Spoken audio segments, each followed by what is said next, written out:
This is the Sony Xperia 10 Mark III, and it is one tall and sleek phone. It's Sony's answer to an affordable 5G smartphone, for those who want the premium feel and good performance without the high price tag.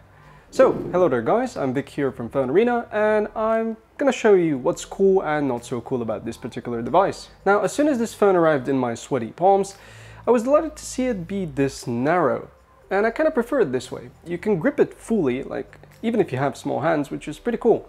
You still get the reassuring IP68 and IP65 water resistance, and my favorite, a SIM tray that pops out without a pin. Also, let's not forget the fact that we still have a microSD card slot and a headphone jack. Ah yes, all of this sounds good, but I can't stop thinking that there has to be some cut corner this year around too. I mean, the back is made of glass, and the frame is also metal, feels kind of cold and hefty for its size. We interestingly get a single front-facing speaker on the bottom and a Google Assistant button below the power button. But bear in mind that this speaker is quite an improvement over the previous generation. It actually sounds pretty nice, but not the best there is. Still, good for the price. Also, in typical Sony fashion, the fingerprint scanner is mounted on the side, and I honestly prefer any fingerprint scanner to the under-display ones we're starting to see more and more of. But this one is a bit cumbersome. Since it's mounted on the side, if you're holding your phone while the screen is off and basically it's locked, you might press the fingerprint sensor accidentally until it locks you out. And speaking of accidentally pressing something, I'd be grateful if you accidentally press the subscribe button. Besides that though, I kind of find this device to be really well made. It doesn't scream premium at you, or maybe I should rephrase this, it doesn't scream anything at you at all. It's sleek and pretty uniformly made. It's understated. Enjoy how it feels in the hand, and you probably might agree with me. But you should probably keep your expectations in check. With my time playing around, eventually I did find a place that is a bit more lacking. The Xperia 10 Mark III, much like its previous generation, does not have a high refresh rate display. You're stuck at 60 Hz, and for the price of around $430, that's not great. For around the same price you can get the Galaxy A52 with a high refresh rate display.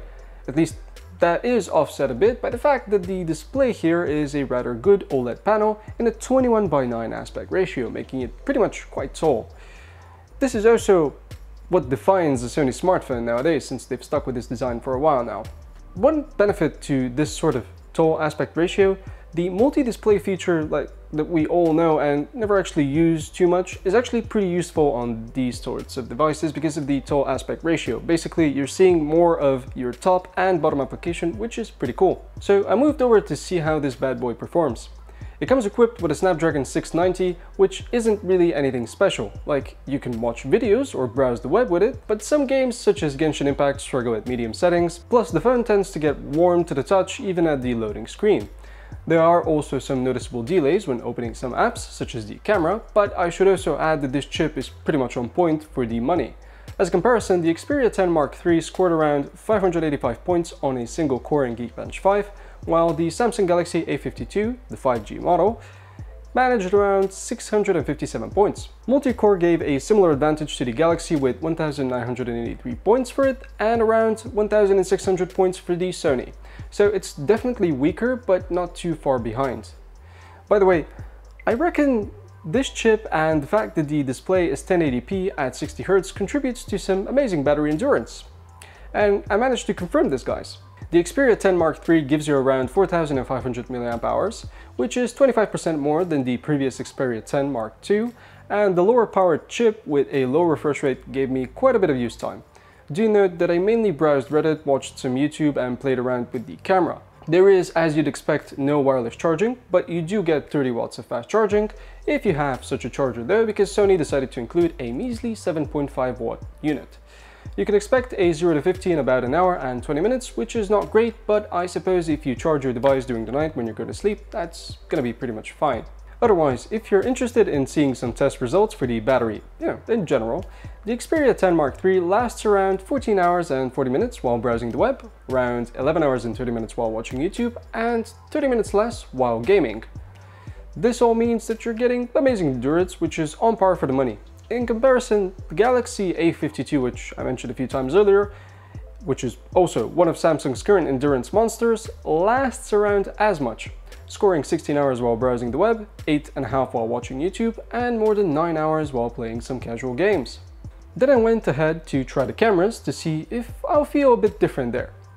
The main sensor on this bad boy is 12 megapixels. And it has decent HDR and it takes good photos in broad daylight, but it also ends up a bit lacking in lower lit conditions. There is a noticeable color difference in how the ultra-wide and regular camera take photos, which I don't appreciate too much. The ultra-wide shots come out a bit more lively and saturated, whereas the regular shots look a bit dull. Also, the camera, as mentioned earlier, is a bit slow to take a shot. You might even miss a few due to that, and you might get some blurry ones. So bear in mind. Otherwise, you also get a 2x optical zoom camera, which is pretty good. It's pretty much the same as the regular camera, nothing too special, but it gets the job done. I also found the portrait mode here, and while it does decent photos, it's a bit inconsistent and also lowers the image quality drastically.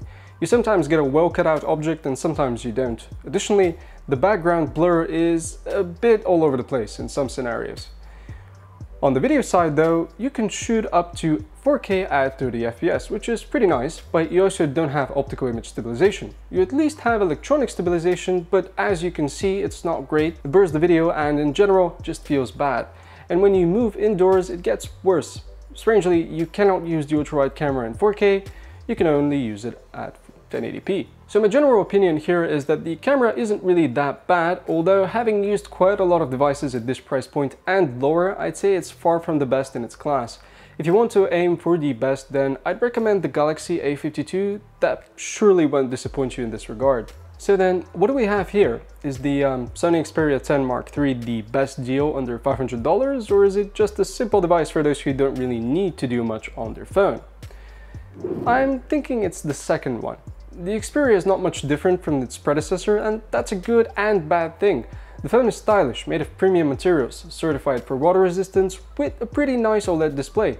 Sure, it falls short in the display and camera section when compared to other devices in the same price bracket, but at least it has style and it feels solid in the hand.